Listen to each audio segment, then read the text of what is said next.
Boom, and here we are. This is Matt's Chats number 19. And as I said, the guests get eclectic, they get more interesting, and they get right across the spectrum of people that I admire in this industry and have seen around for a long time.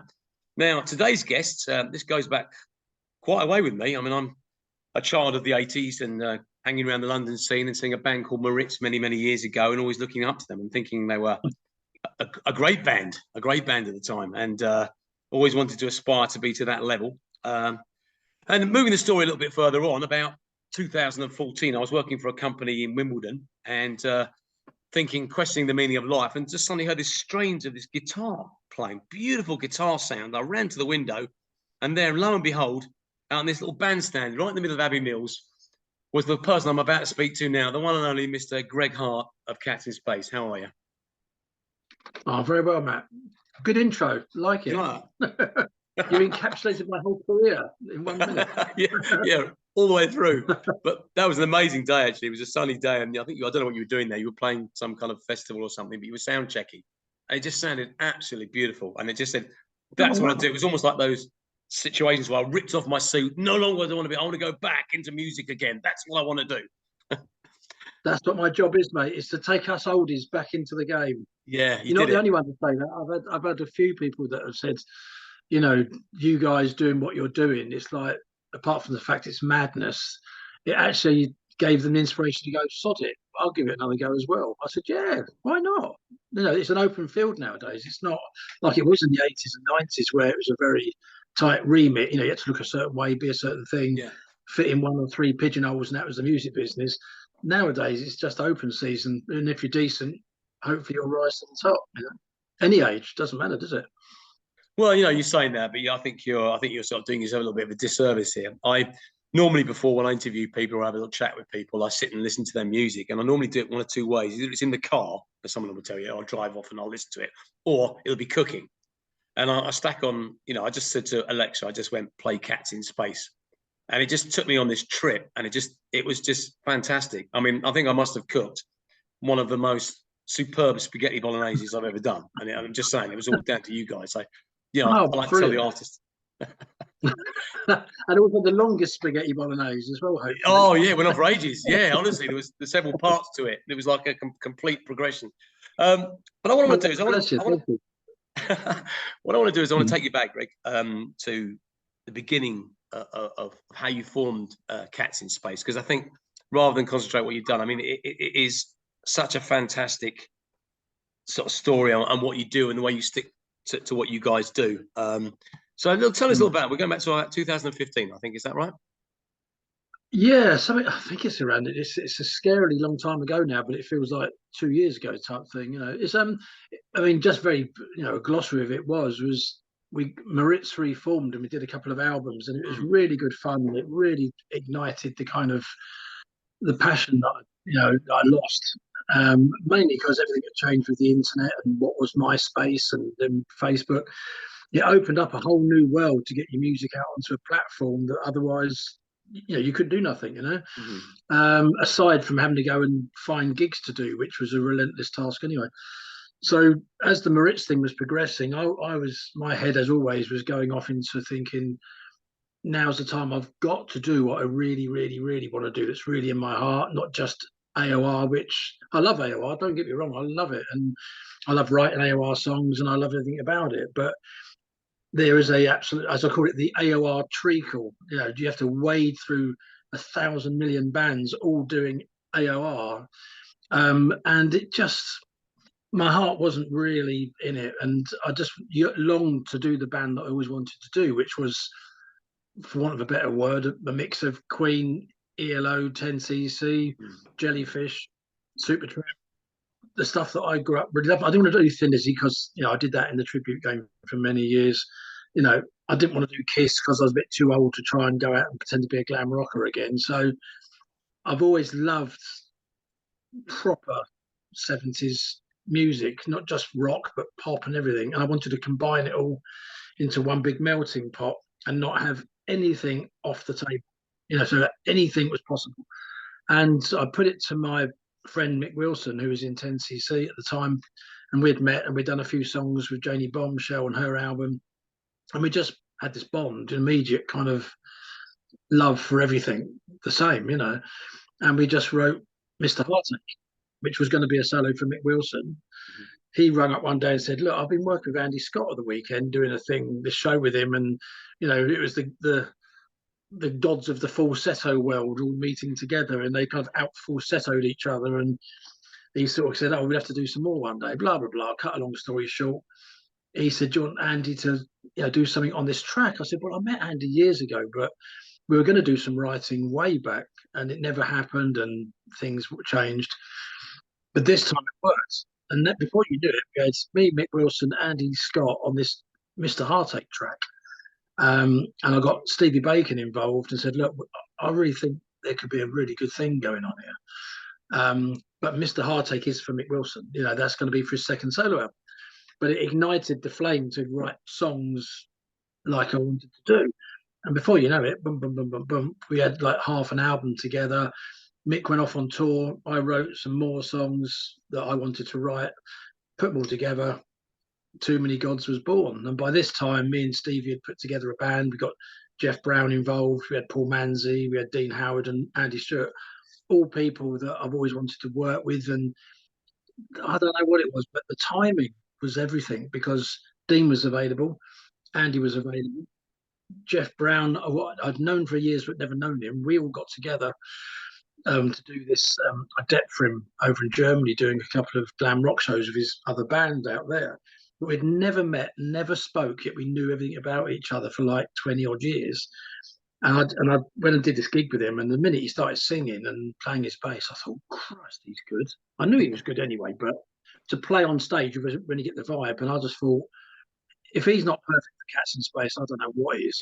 And the important thing was we could do the vocals if we ever did the band live. Not that we was ever going to do any live gigs, of course, at that point. So before you knew it, Cats in Space was born. And I just dreamed big. I just went for it. And it was Dean Howard that said, "Greg, you've got to take this band on the road. You've got to do gigs." I went, "Oh, no." I said, "This is like a one album. It was an itch I had to scratch," as Danny Bowes once said. And I just wanted to put this thing together, put it out there. And I've said this many times, the most nervous I've ever been in my life, and that bypasses all the gigs and all the big things that we've done and all the things that I've done before. The most nervous I have ever been was the day that Mr. Heartache was released, because really? Wow. I was expecting him to go, "What the hell is this idiot doing? What is he doing? And nobody wants this. Nobody wants that." And people went nuts. And when I said there's an album and I played it to a few people, they would contact me saying, "Oh my God, Rob Evans," people like that. They were literally flipping their lid over this Too Many Gods album, as it became. And I just thought, wow, I've got something really good here. Then when we released the album, I was really nervous about the album coming out, thinking it was going to get canned. And we just seemed, I think we've struck a chord with people of our age that thought our sort of music was dead. And I think because of that, I think it's made it very passionate and it's very emotional, and people have been motivated to it, because, as someone once said, I'd given up buying new music because I've got on my record collection Queen, Rush, Supertramp, Metallica, whatever. Now I've got a space to put Cats in Space in, because you're the only new band that befits the kind of music that I like. So it's great. You're absolutely right, and it's interesting to see the comments and the people. I saw Crusher Jules, that was a massive fan very early on, but the people, as you say, of our age who have bought straight into it, and it is a calibration of all those artists that you mentioned, and it does. The music soars, and you can't pigeonhole it. It's very much your thing, even though it sort of incorporates all this, like a collage of all the great artists that you like. The name Cats in Space, well, it's funny, when I first heard it, it reminded me of, I grew up in Richmond. There used to be someone written on the wall, "Cats like plain crisps," and it was written on the wall on the Kew Road. And I always wondered what that was. It used to fascinate me, what that stood for. And so when you had that name, that kind of triggered that back for me. And, obviously you got the people saying "Pigs in Space" and the Muppets, you got all that kind of stuff. Yeah. We knew that straight. Yeah. But it was great. The name. Yeah. Really? Yeah, I think again, we wanted a name that stuck. We didn't want a name that was going to be like Excalibur or, Black Wagons, or all those bands that have got, they're very similar. But I keep a, I've got quite a good head on looking at what's out there. I don't always listen to a lot of stuff, but I see all the artworks and all the albums coming out. Like a million albums being released every month, and there's an awful lot of same stuff and same names and everything. So I just thought we just wanted a name that people would love or hate. But as I've said again, I've said it many times, but it kind of it didn't used to bother me, but it does piss me a bit now because some people still go on about, oh, I just can't get past the name. It's like, oh, man up, mate. Seriously, Exactly. Def Leppard, Led Zeppelin, those damn Crows. Pick about every Queen. Everyone's name is Supertramp. They're all ridiculous names to start with, but they become part of your psyche after a while, and they drop certain, Leopard, Sabbath. You drop half the name anyway. People call us the Cats, which is brilliant because that's what we always wanted. So we get called a pub band. That's what we get called, a pub band. That's what we get called. Oh, brilliant. Yeah. But it's something that sticks. And I think you've got to have something that people, they might not like it, but they won't forget it. And if they begrudgingly have to respect it after a while, so be it. But I'm sure Def Leppard don't lose any sleep over people thinking they got a stupid name. I'll be a pound behind them, Yeah. So, exactly. Yeah. But also, we didn't think we was going to do more than one album. So it didn't matter that we was called Cats in Space. Of course, so many albums and tours later, it's like, yeah, okay, we are stuck with it now. But we don't mind. And when people say Cats, they literally call us Cats. And that was, we dared call the band Cats because we thought, no, there's bound to be something out there that's going to nab us on the website front if we do that. So we didn't do it. But well, personally, I think it's a great name and I love it. And I love the music. As I said the other night, I was Jupiter Calling. I was playing that as a track from way back, one of your, I think, Scarecrow album, and that came on. And I just sometimes songs will just speak to you, and that one just really did. And brilliant. I was playing it to my one of my wife. favorites, actually. Yeah, I love it. I love it. It's all we want to do is make music that emotes to people of our age and younger people. Because younger people we want to come on board, older people, but when we hear the comments from people, they're really, really important because we're of a certain age now. Well, I don't keep banging on about the age thing, but we know we got limited time. We got limited time to do stuff, and so if you can do something new that really shines a light on people in this day and age, it's so much more powerful than it would have been 30 years ago when you're 20. Yeah, so yeah, I agree. It's important. So, but I'll tell you something else that you will like. I mean, and I've got teenage kids, so I know this. And whenever we go out and play now, the ages of all ages now, the youngsters haven't seen bands like us or bands that play like an old classic style of rock and are performing in the front, man. And I get that now. And they come up to me after and say, we've never seen anyone like that before. And it's because they've been doctored all this MTV stuff, then following on from all the kind of stuff that's portrayed on mainstream TV and all the clean cut videos, and they don't want that anymore. They've got their TikTok and everything's media, but they want something a bit more real, and it does. They want something with a bit of substance. And you guys, substance. Yeah, that's the word. Substance is the word. Everything needs to have substance to give it depth and meaning and longevity. Because you can, surface chart music, but not any charts anymore, but all that kind of stuff. It's all well and good, but it's designed to wash over. When we were kids, it didn't wash over because all we had was music, books, Subbuteo, and football. We didn't have that spread of life to learn from. So music was one of our main things that we really took seriously. So you really did buy into the Bay City Rollers, David Cassidy, Led Zeppelin, whatever. If you liked them, you really liked them. Kids now just like, oh yeah, good tune, that's a banger. They don't know what it is, So you can get young kids out now. When we do get some of our gigs as well, they come and buy they're not interested in anything other than the bloody vinyl. Yeah. In fact, I was out in HMV on Saturday, and I always have a nose down. I'm very good at people surfing to see what the vibe's like, and the amount of young kids who I'd say were under 23 were buying vinyl in HMV on Saturday where I was. Really good. I didn't care what they were buying, it's up to them, but the fact that they were buying it, and I had these two like, oh yeah, well, see, the thing is here, and they get all pretentious, but bless them, this kid was explaining Ghost to his friend, who's obviously his roomie or something, and obviously they didn't get it, and he did, and he was really selling it. I was kind of eavesdropping, thinking, go for it. You know, and he's like, no, yeah, no, but you've got to play the record, and you can't just play the track on Spotify. You've got to play the whole album. That's when you'll get it. That's when you'll get it. And Brilliant. he really like, Is it exactly that? And you explained about the little groove when the needle hits the groove and that little scratch just before the record starts. That's the intro. Yeah, it's important. So that's what we're all about, and the more people that come on board and appreciate it, the better, you know. And it's what we do. I just want to make music that emotes, you know, and we get people that say that. You know, look, you more than do that.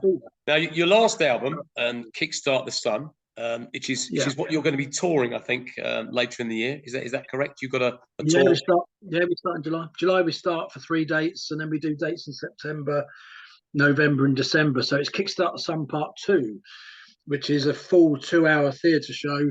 Oh wow! Set 1 is Kickstart the Sun, not quite in its entirety, but 90% of Kickstart the Sun will be the first set.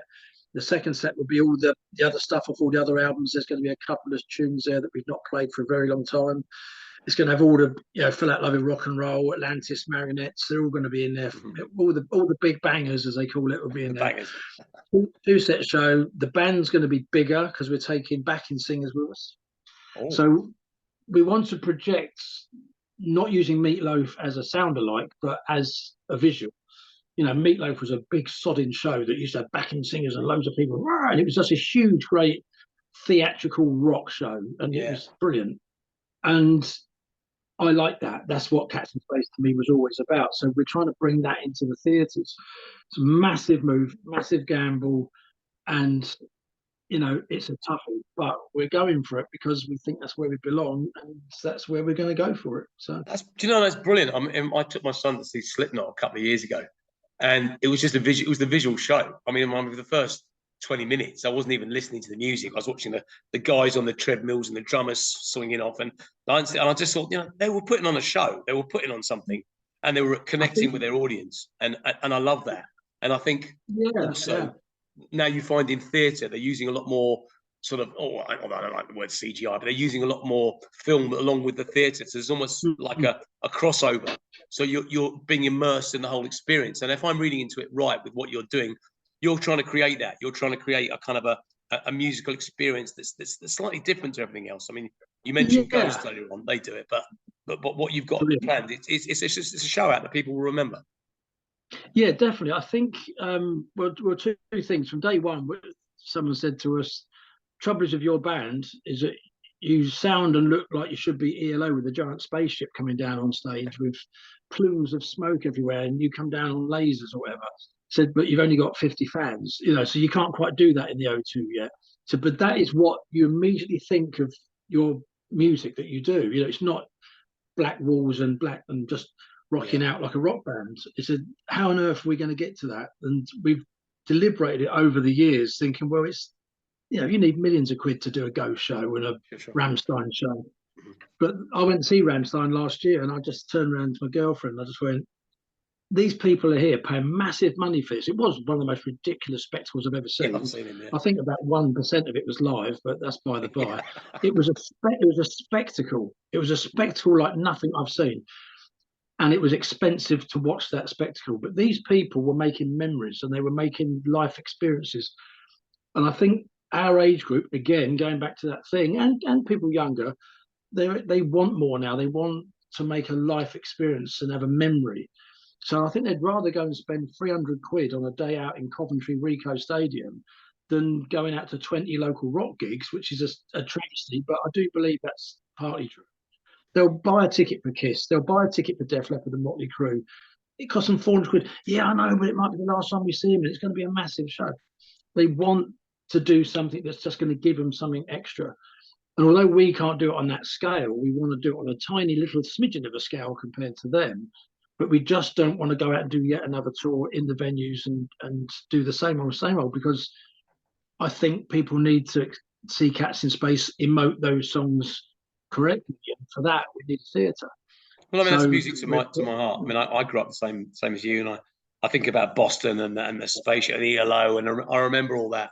And it creates a sort of larger than life. Even the Darkness with Permission to Land had that kind of idea of coming for space, and large, and Yeah. Justin Hawkins came up to me after the Hard Rock Hell performance to tell me he really enjoyed our show, and that really meant a lot to me, because you know, we're just a pub rock band, but we try and, our attitude is always bring the stadium rock to a kind of pub in a year. We'll play the Dog and Duck or Downer like it's Wembley. We don't care. We'll play any gig, any size, and that's it's kind of saying, obviously we don't have the money to put any big, but we would, you know, if we could, because I think every person who comes into any venue to see any band, you don't know what's going on in their life, but you want to give them 2 hours. And I learned that from DJing kids' parties.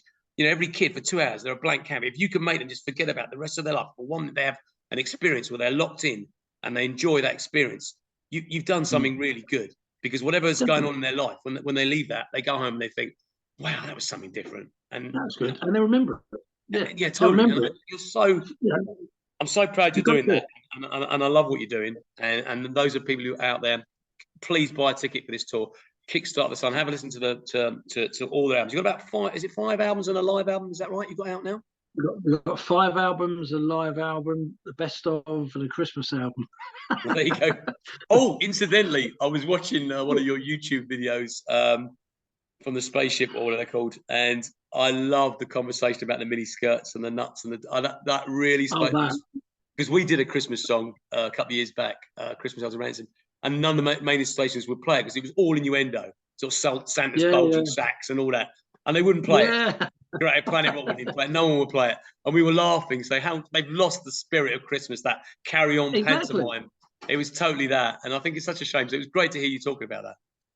Oh, definitely, and the payoff to that is they won't play your song, they won't play my song, but they will play The Darkness, and because they're so stupid, they didn't realise that Justin, all he wanted to do is get Bellend into a Christmas song. Exactly. Kids sing it. Yeah, exactly that. And they had to do. They had to say Bell's End, didn't they, rather than Bellend? Exactly. But they still close, and that's like. And that is one of the biggest songs of the last 20 years, and it's totally acceptable. Yet I can't have dates for mini skirts at the office party. And then we said, okay, we'll do dates and nuts at the office party. It's not dates and nuts could be taken a different way as well. Well, I did one of the things I used to compare events, and I did an event with Joe Wicks. He's a friend of mine. And I did an event with him, and we did in front of all these ladies at the Chiswick Business Park. He did all the events, and I did a little gag about being nuts going in nuts deep or something. I can't remember what I said, but he used it. And when he said it, everyone laughed. And when I said it, it was like I got sort of written warning about it. I thought that's the difference. You're not Joe Wicks, you see. Yeah. He still uses it, I think, as far as I know. But there we go. Yeah. But so that's it. So you're going back to sort of just back to, is it just sort of a train now for the tour, getting the whole show as tight as you possibly can? Is that the... Yeah, well, we're kind of, obviously at the moment it's all the backroom stuff of getting all the things planned. You know, we're going to bring out a new tour T-shirt because it's part 2, because we did part 1 last year. So we're going to bring out a new T-shirt. We got a tour program we're designing. We got James, our man, that's designing the stage set, as it were. That's going to be a feat and a half what he's doing. I mean, if he can pull off half of what he thinks he can, because James, our makes all the videos. His background is strictly Britain's Got Talent. Mm-hmm. He's done Rihanna and Beyonce live shows, back screen projection, all that stuff. So he comes from that world, very, very expensive world, of course. So he's currently blagging as many favours as he can with all his old business people. I'm trying to put this show together, and I need stuff for free. And bless him, he's doing okay. And if he can pull off what he wants to pull off, we're going to have a whole visual 2 hours. Amazing. That's the plan. Imagine you could take it out to the States. Imagine that. Mate, I've got a nutty guy called John over in Las Vegas, who's an old bandmate of Jeff's, and he runs Toyota, Finley Toyota in Las Vegas. If you go on Finley Toyota on YouTube, he does all these crazy videos. He's mental. But last year I met him over there, and he wanted to bring us over, and he's desperately trying to find a way of getting us over to Vegas. And I'm not going to let him up on it, because this has been about a year now, and we're still trying to make it real. Because, as I've always said, and I will say this to anybody, we don't care who you stick us in front of, we will win fans. You know, we've done Hyde Park, we've done Crop Ready, we've done some pretty wacky gigs, and we do convert people because they go, God, I didn't know they're going to do this. I really like this. It reminds me of ELO, you know. So we just want to get in front of people and to convert them. Hence the theatres. You know, we're going to get to a theatre crowd hopefully, and we'll convert them. Because you imagine it could be like a Las Vegas review. I mean, like the Blue Man can't go on forever. It could be the Cats in Space, Kickstart the Sun. You know, in Las Vegas. Imagine that. Definitely. I mean, yeah. I mean, Andy, our keyboard player, because he comes from the theatre background, he said there's a theatre, there's a proper musical that we could do called Cats in Space and incorporate the whole of the journey, because there is a thread. You know, if you actually listen through the albums, a lot of it is observational, as if we've come down from outer space, and like the Scarecrow album, when the spaceship landed and it saw the Scarecrow. You know, the first one was done from up in space, observing Man in the Moon and Too Many Gods and Last Man Standing. There's this, we could thread together a proper show that goes through Narnia, where they come down and go into the fake world that is the music business. That's what Narnia is all about. And the Johnny Rocket tale. And then you go to Atlantis, where you go underwater. Then we went up to fire. I'm there. I'm on that trip. I mean, and we can take it further. It could be a ride at Universal Studios. I mean, could it be the Cats in Space ride? You can go through all of that. Oh, mate. With our cat helmet, the pod, as we call it, that is the marketing thing that we said, if we get that right, we won't need to have a name. And that's what we do. We sell T-shirts with that pod on it, but nothing else. And everyone goes, what's that? Cats in Space. Oh, job done. And we have sold a lot of T-shirts. You know, we've sold as many T-shirts as we have music. You know, based purely on that cat pod. Is well, also, like the music. What you remember? Did you see that documentary? Don't Fuck with Cats. Did you watch that on Netflix? Because the most popular thing on the internet is cats. But if you do anything to offend cats, you are going to trouble. And there was this. It starts off. I don't want to spoil it because you might want to watch this, but it starts off with this some bloke abusing a cat online with a Hoover or something like that. And this cat lover decides to investigate him, and it opens up this whole intrigue of the dark web. And he's a murderer, and it just escalates from there. And the sort of the moral message of it is: you can do anything, you can kill people, don't fuck with cats, because that's it. That will be your downfall. They're more important. My cats are more important than humans, mate. Exactly. Listen, Greg, it's been an absolute pleasure talking with you today. Thank you for that. I know you've got a lot going on. I wish you all the success with your tour. I'm definitely going to come to one of the gigs and watch it and just immerse myself in that. You're more than welcome. I'd love to. More than welcome, mate. I see Maritz's still going. Ian Barsley's still doing his thing, isn't he? With them somewhere along the line. I think so. Yeah, I think they kind of. I'm not sure where they're at with it, but I know Ian still wants to do bits and bobs and stuff. I mean, Ian's a brilliant musician. Oh, yeah. He's not just a bass player; he's a talented geezer. He was with Mick White, a good buddy of ours as well for in his bands. But yeah, Ian's kind of still doing stuff and bits and bobs. Whether they're doing another album, I don't know. But yeah, I mean, it's a great band. I mean, we knew we were good. Yeah, because I knew you were good. Mike Nolan was one of the best guitar players. Oh ever. Yeah. He's outstanding. I mean, he should have been up there with Schenker, as far as I'm concerned. But that's high praise coming from. Life takes over. Well, coming from a guitarist as good as you, that is very, very high praise. Listen, have a great rest of your day. Go and chill out, and I'll catch up with you very soon. All the Cats in Space fans and people all over on Matt's chats, and Kickstart the Sun Part 2, the tour. Go and see it. Go live and be part of the experience. God bless you, fella. Take care. Cheers, Matt. Pleasure. Bye-bye. Bye.